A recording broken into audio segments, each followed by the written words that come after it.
The Miami Dolphins just wrapped up rookie minicamp, and I am absolutely blown away by the massive culture shift happening right before our eyes. We finally have a first-round cornerback flashing generational traits, an injured wide receiver defying medical logic, and a franchise quarterback proving his absolute dedication to this city.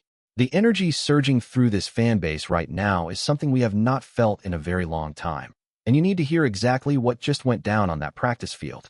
If you want daily, die-hard Dolphins content delivered straight to your feed, smash that like button, share this video with your fellow Dolphins, and hit subscribe right now so we can keep growing this community. All right, let us dive deep into the absolute madness that was this weekend. We got our very first glimpse of the brand new Miami rookies stepping onto the grass, strapping up, and going through their initial drills. Now look, I know it is just minicamp and nobody is out there in full pads delivering bone-crushing hits just yet, but you could physically feel the electricity in the air. With 13 draft picks, 10 undrafted free agent signings, and a handful of hungry rookie invites fighting for their football lives, the sheer amount of talent assembled on that field was staggering. You could sense the desperation, the excitement, and the raw potential radiating off these guys. Are we finally looking at the missing pieces that will transform this franchise from a playoff hopeful into an absolute juggernaut? Because walking away from this weekend, the undeniable answer feels like a massive, resounding yes. We have some incredible winners to talk about today, and sadly, a heartbreaking reality for one player who might already be looking from the outside in. Let us kick things off with the man of the hour, the absolute standout, our second first-round pick, cornerback Chris Johnson out of San Diego State. I was practically jumping out of my seat when we made this draft pick, and everything I saw this weekend completely validated that raw emotion. Why is Chris Johnson already looking like the biggest winner in Miami? Because when you watch this kid move, when you hear the breathless reports coming from the beat writers on the sidelines, you instantly realize we are dealing with a freakishly elite athlete. We all knew he had the speed and the measurables, but the massive talking point tearing through the fan base right now is his unbelievable shin angles. When a defensive back needs to violently change direction to stick with an elite NFL wide receiver, it is all about how low that knee bends and how parallel that shin gets to the turf. Watching Chris Johnson drop his weight and absolutely explode out of his brakes is like watching a coiled spring snap. It is a terrifying level of burst. Beyond the physical gifts, his mental makeup is exactly what we have been begging for. When reporters cornered him after day one and asked if he felt the crushing weight of being a first-round draft pick in a new regime, he did not flinch. He looked them dead in the eye and said he does not feel pressure. He said he loves high expectations, holds himself to an impossible standard, and fully expects to be the foundational piece of this defense because the staff brought him here for a reason. That is the ultimate, swagger-filled, alpha mentality we desperately need. In the National Football League, cornerbacks have to have a borderline delusional level of self-confidence. You're going to get burned by elite receivers, but you have to have the mental fortitude to snap your chin strap, wipe your memory clean, and go make a game-winning play on the very next snap. Chris Johnson has that fire. I am officially stamping him as our top corner of the future.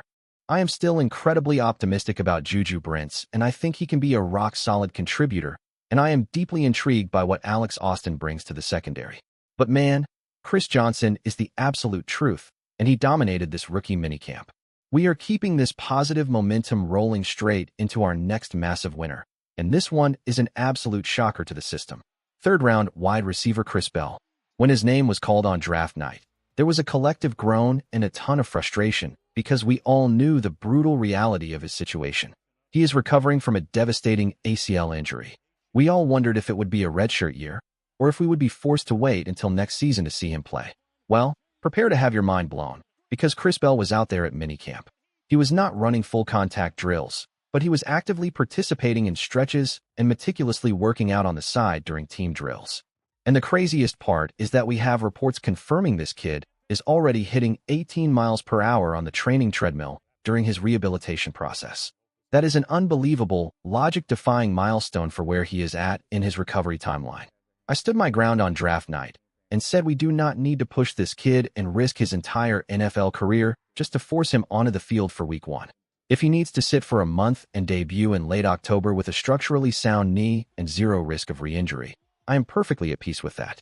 But seeing how violently he is attacking this rehab, it might not actually be a pipe dream to see him carving up defenses in September. Question of the day: do you think rushing Chris Bell back for week one is a genius move to ignite our offense? or a massive, unforgivable mistake waiting to happen? Drop your thoughts in the comments below right now because this is tearing the fan base apart and I want to know where you stand. Alright, let us shift to the heart and soul of the defense. I am handing out dual winner awards to the linebacking duo we just drafted, Jacob Rodriguez and Kyle Lewis. If you have been paying attention to the whispers coming out of camp, you already know these two are destined to be absolute terrors on this roster for a very long time. The chemistry is already off the charts. These two warriors developed an unbreakable bond when they were teammates battling it out at the Senior Bowl down in Mobile, Alabama.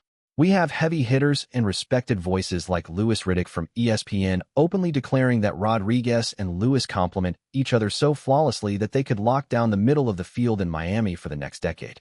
When was the last time we had that kind of absolute security locking down the middle of the field? You pair these two hungry rookies with an established, all-pro caliber enforcer like Jordan Brooks, and suddenly the narrative flips completely. Historically, we have agonized over our linebacking core. But I am stating right now, with absolute conviction, that by the time the snow falls at the end of this regular season, the entire league will be terrified of our linebacker room. I absolutely adore the mindset Kyle Lewis brought to the podium as well. When asked about his conversations with our head coach Jeff Hafley, Lewis revealed that Hafley challenged him right out of the gate, promising to relentlessly test his physical and mental limitations to figure out exactly how to deploy him as a weapon. Whether that is at inside linebacker or shifting back to play a hybrid safety role, Lewis is ready for the war. That hard-nosed, high-IQ football mentality is exactly what this front office was targeting. Now, as much as I want to scream from the rooftops about all the brilliant successes, we have to face the cold, harsh reality of the NFL. Not everyone gets a fairy tale ending.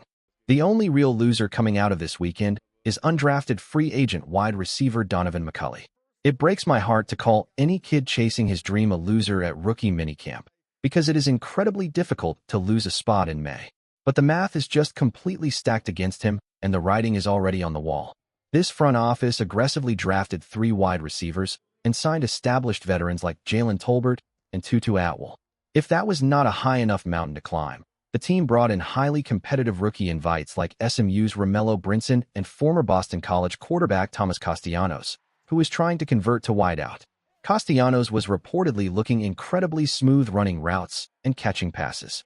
I personally do not think Castellanos has the sheer athletic profile to survive as a true wide receiver in the NFL, since he is undersized and would strictly be a slot project. But the fact that he is turning heads just pushes Donovan McCulley further down the depth chart. It is heartbreaking, but it is highly unlikely McCulley survives the cut down to the 53-man roster, and he might even struggle to secure a spot on the practice squad.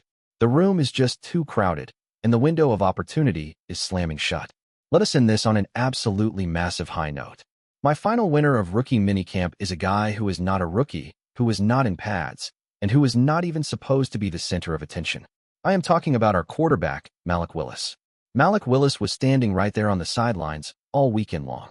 He was not permitted to practice, but he showed up anyway to support these kids, to evaluate the new weapons, and to establish the culture. That sent chills down my spine. The leadership this man has shown is nothing short of breathtaking. We can argue all day about whether he is going to be the guy under center for the next 10 years, but you cannot question his heart or his dedication to this franchise. He is doing everything in his human power to build a brotherhood in that locker room.